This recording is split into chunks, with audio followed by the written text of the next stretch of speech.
নমস্কাৰ জ্ঞান সাগৰ ইউটিউব চেনেললৈ আপোনালোকক সকলোকে স্বাগতম জনাইছোঁ। আজি আমি ক্লাছ 10 মেথছৰ অনুশীলনী 1.2 4 নম্বৰ কুৱেশ্যনটো কৰিম পোনপ্ৰথমে, তাৰপিছত আৰু এটা কুৱেশ্যন কৰাৰ কাৰণে চেষ্টা কৰিম। তেতিয়াহ'লে প্ৰথমতে কৰিবৰ কাৰণে চেষ্টা কৰোঁ যে 4 নম্বৰ কুৱেশ্যনটো দিয়া আছে গহাগু 306,657 9 আৰু লহাগু হ'ল 306 67 উলিওৱা। তেনেহ'লে আমাৰ গহাগু দিয়া আছে, লহাগুটো ওলাব লাগে আৰু এই সংখ্যা দুটা দিয়া আছে। তেনেহ'লে এইটো আমি সত্যাপনা ব্যৱহাৰ কৰি আমি এই 4 নম্বৰ কুৱেশ্যনৰ উত্তৰটো ওলাবৰ কাৰণে চেষ্টা কৰিম। এতিয়া আমি 4 নম্বৰ প্ৰশ্নটো লিখি ল'লোঁ যে আমি জানো যে সত্যাপনা আছে লহাগু পূৰণ গহাগু সমান সংখ্যা দুটাৰ পূৰণফল। সেই হিচাপে আমি লহাগুটো আৰু গহাগুটো পাতি পালে সংখ্যা দুটা পূৰণফল দি ওলাই দিম। এতিয়া আমাৰ ইয়াতে কি দিয়া আছে, দিয়া থকাখিনি আমি লিখি দিওঁ প্ৰশ্নমতে। এতিয়া আমি লিখি ল'লোঁ যে দিয়া আছে গহাগু 9 আৰু সংখ্যা দুটা হ'ল 306 আৰু 657।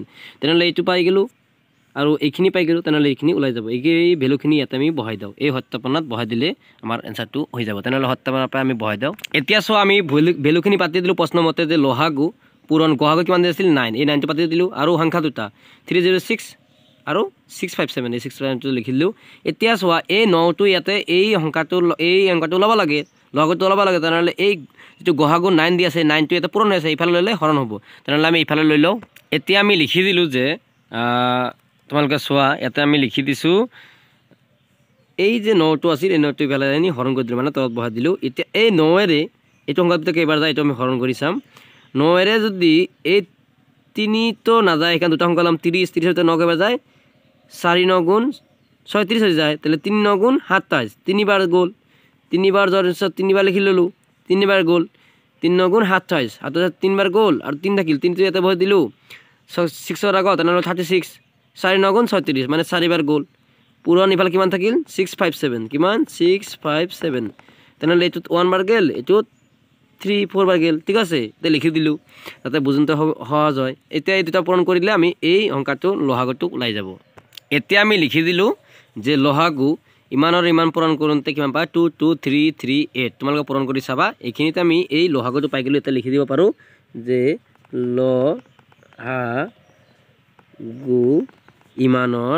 ইমানখিনি পালোঁ। এতিয়া এইখিনিতে আমাৰ এই 4 নম্বৰ প্ৰশ্নটোৰ উত্তৰটো সম্পূৰ্ণ হ'ল। তোমালোকে যদি ইচ্ছা কৰা লিখি দিব পাৰা এনচাৰ দি। চোৱা মই লিখি দিলোঁ এনচাৰ দি লহাগু হ'ল 2 2 3 3 8। এতিয়া আমাৰ এইখিনিতে আমাৰ 4 নম্বৰ প্ৰশ্নটো সম্পূৰ্ণ হ'ল। এতিয়া আমি আকৌ 5 নম্বৰ প্ৰশ্নটো কৰিবৰ কাৰণে চেষ্টা কৰিম যে 5 নম্বৰ প্ৰশ্নটো কি কৈছে, পৰীক্ষা কৰা কোনোবা স্বাভাৱিক সংখ্যা n অৰ ক্ষেত্ৰত 6n সংখ্যাটো 0 অংকৰে শেষ হ'ব পাৰেনে নাই, তাক আমাক পৰীক্ষা কৰি চাব দিছে। ঠিক আছে, আমি এই মতে আমি এই nটো যে কোনো এটা স্বাভাৱিক সংখ্যা আৰু এইটো 6n হয় নে নহয়, সেই ক্ষেত্ৰত হ'লে 0 অংকৰে শেষ হয় নে নহয় তাক আমি চাবৰ কাৰণে পৰীক্ষাটো কৰি চাম। এতিয়া আমি প্ৰমাণ কৰিবৰ কাৰণে আৰম্ভ কৰিলোঁ যে পৰীক্ষা কৰিবৰ কাৰণে যে প্ৰশ্নমতে দিয়া আছে এতেকে 6n = 2 × 3n, মানে এই 6ক আমি মৌলিক উত্তৰ দিকে ভাঙি দিলোঁ 2 আৰু 3 দুটা পালোঁ। তেনেহ'লে পাৱাৰ পিছত আমি ইয়াতে লিখি দিলোঁ আৰু এই nটো এনে থাকি গ'ল, এইটো ওপৰতে বহাই দিলোঁ। তোমালোকে কোনোবাই ক'ব পাৰে যে এইটো 6ক আমি 2 আৰু 3 কেনেকৈ পালোঁ, এইটো কাৰণে মই এতিয়া দেখাই দি আছোঁ। ইয়াতে চোৱা লিখি দিছোঁ মই 2ৰে যেতিয়া 6ক হৰণ কৰোঁ 3বাৰ যায়। তেনেহ'লে এই 2 আৰু 3টো হ'ল মৌলিক উৎপাদক, সেইকাৰণে এইভাৱে আমি লিখিব পাৰোঁ। এতিয়া নেক্সট ষ্টেপত আমি কি লিখিম তোমালোকে চোৱা। এতিয়া চোৱা আমি লিখি দিলোঁ যে 6ৰ মৌলিক উৎপাদক 2 আছে আৰু 5 নাই, মানে ইয়াৰ অৰ্থ হ'ল এই মৌলিক উৎপাদকটো 2টো আছে কিন্তু এইটো সংখ্যা 3হে আছে, ইয়াতে থাকিব আছিল 5। তেনেহ'লে এই দুটা সংখ্যা মিলি ফালে 5 দুগুণ 10 হ'লে হয়, 10 হোৱাৰ লগে লগে এই সংখ্যাটো অন্তিমৰ সংখ্যাটো আমি 0 পালোঁ হয়, 10 মানে 1 0, তেনেহ'লে 0টো আমি 0 পালোঁ হয়, কিন্তু ইয়াতে 3হে আছে, তেনেহ'লে 2 3 গুণ 6হে হ'ল, তেতিয়া 0 নাপালোঁ। সেইকাৰণে ইয়াতে লিখি দিছোঁ যে 6ৰ মৌলিক উৎপাদক 2 আৰু 5 আছে, 2 আৰু 5 নাই, মানে 2 আছে কিন্তু 5টো নাই, সেইকাৰণে এইটো লিখি দিলোঁ। তাৰপিছত আমি লিখিম যে এতিয়া আমি লিখি দিলোঁ যে যিকোনো স্বাভাৱিক সংখ্যা nৰ বাবে 6n সংখ্যাটো 0 অংকৰে শেষ নহয়।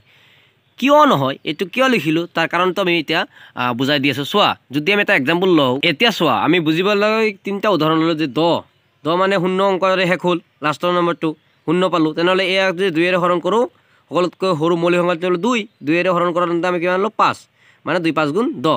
ঠিক আছে, তেনেহ'লে ইয়াতে আমি চালোঁ যে 2 আৰু 5 পালোঁ উৎপাদকটো মৌলিক উৎপাদকটো কিন্তু আকৌ যদি ইয়াতে যদি 6 চাওঁ 6ত কিন্তু আমি পাওঁ নাই ঠিক আছে এই 6ক কিন্তু আমি কেতিয়াও মৌলিক উৎপাদকটো 2 আৰু 3 হে পাওঁ সেইভাবে যদি 100 লওঁ দুটা শূন্য পালোঁ লাষ্টত অন্তিম সংখ্যাটো বা শেষৰ সংখ্যাটো শূন্য হ'ল তে 2 হৰণ কৰিলোঁ 50 বাৰ গ'ল মানে 10ৰ ভিতৰত 5 বাৰ গ'ল শূন্যটো নামি গ'ল আকৌ 2 কৰিলোঁ 5ৰ ভিতৰত 2 বাৰ গ'ল 11ত গ'ল 10 হ'ল 10ৰ ভিতৰত 5 বাৰ গ'ল আকৌ 5 হৰণ কৰিলোঁ 5 25 হ'ল 5 বাৰ গ'ল ঠিক আছে দেখা পাইছানে ইয়াততো 2 পাইছোঁ আৰু 5 পাইছোঁ আকৌ ইয়াতে চোৱা 1000 ল'লে 2 পালোঁ 2ৰে 10ৰ ভিতৰত 5 বাৰ যায় শূন্যটো নামি হ'ল 2ৰে আকৌ হৰণ কৰিলোঁ 5ৰ ভিতৰত 2 বাৰ যায় একবাৰ ধাৰত ল'লোঁ 10 হ'ল 10ৰ ভিতৰত 5 বাৰ যায় আকৌ শূন্যটো নামি দিলোঁ আকৌ 2ৰে হৰণ কৰিলোঁ 2ৰ ভিতৰত 2 একবাৰ যায় 2ৰ ভিতৰত 5ৰ ভিতৰত 2 কেইবাৰ যায় 2 বাৰ যায় 11ত ইয়াতে বহাই দিলোঁ 10 হ'ল 10ৰ ভিতৰত কেইবাৰ যায় 5 বাৰ যায় আকৌ 5ৰে হৰণ কৰিলোঁ 12ৰ ভিতৰত কেইবাৰ যায় 2 বাৰ যায় 2 বাকি থেকে 2টো বহাই দিলোঁ 5ৰ আগত 25 হ'ল 25ৰ ভিতৰত 5 কেইবাৰ যায় 5 বাৰ যায় আকৌ 5ৰে হৰণ কৰিলোঁ 5ৰে হৰণ কৰিলে কেইবাৰ 25ৰ ভিতৰত 5 বাৰ যায় আকৌ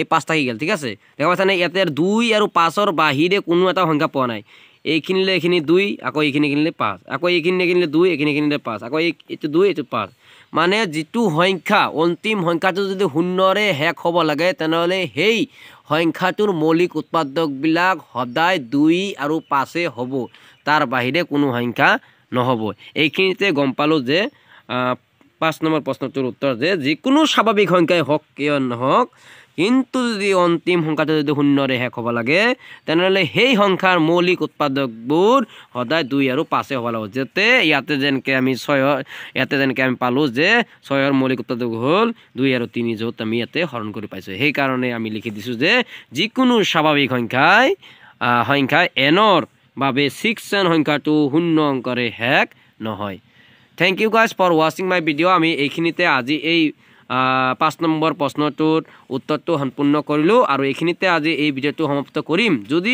গাইজ তোমালোকৰ এনেকুৱা ভিডিঅ' চাই ভাল লাগি আছে তেনেহ'লে তোমালোকে চেনেলটো ছাবস্ক্ৰাইব কৰি ল'বা যেটো হ'ল জ্ঞান সাগৰ ইউটিউব চেনেল আৰু তোমালোকে যদি এনেকুৱা ভিডিঅ' যদি আৰু পৰৱৰ্তী লাগে তেনেহ'লে তোমালোকে বেল আইকনটো বজাই থৈ দিবা আৰু লাইক কৰিবা শ্বেয়াৰ কৰিবা বন্ধুহঁতৰ লগত যাতে তোমালোকৰ যিখিনি নলেজ পালা এই ভিডিঅ'ৰ পৰা যাতে বেলেগো অলপমান পায় তাৰ কাৰণে তোমালোকে বেলেগক অলপমান হেল্প কৰিবা helping nature is the best nature তোমালোকে এইখিনি গম পা থ্যাংক ইউ গাইজ